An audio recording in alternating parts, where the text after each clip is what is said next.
Back in mid-December I wrote a piece about how after all these years of copying Apple, it appeared as though Samsung was finally going to copy Apple's smartest strategy in 2018. Apple and Samsung copy each other all the time, of course, and this has been the case ever since Samsung first entered the smartphone market. The South Korean company has been a bit more blatant over the years. You'll recall that Samsung was once fined hundreds of millions of dollars for stealing from Apple, which is why I found it odd that Samsung missed a big opportunity last year with the Galaxy S8 and Galaxy S8.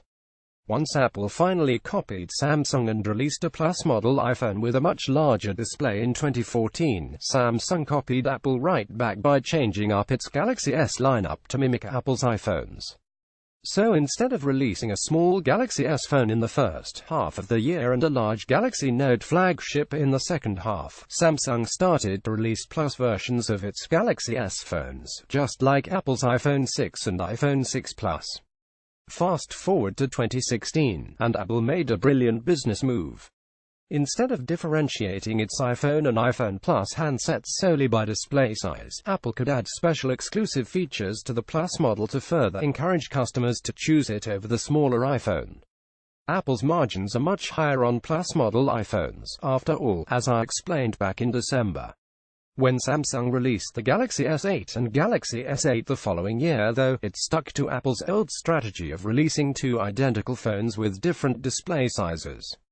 In 2018, however, that's going to change. Aside from the bigger displays, Apple made its iPhone 7 Plus and iPhone 8 Plus more appealing by adding two unique features, a dual-lens rear camera and extra RAM. Unsurprisingly, Samsung has been rumored to be planning two unique features for its Galaxy S9. You guessed it, a dual-lens rear camera and extra RAM. Those rumors were just that back in December, but subsequent leaks have shored things up. Now, a new series of Galaxy S9 and Galaxy S9 images reminds us that this will indeed be the case in 2018. Posted by a gadget blog called Geek Snipper, the images come from third-party smartphone accessory maker Nilkan. They show renders of both the Galaxy S9 and Galaxy S9 that are believed by our own sources to be entirely accurate. They're likely based on the same information we've seen floating around for weeks now, so it obviously makes sense that they're in line with what we've seen before. Here's an image of the Galaxy S9, and here's the Galaxy S9, as you can see above those centrally located fingerprint sensors. Finally, the Galaxy S9 has a single lens camera while the S9 has a dual lens setup. The Galaxy S9 is also expected to have 6 GB of RAM instead of the 4 GB in the smaller Galaxy S9.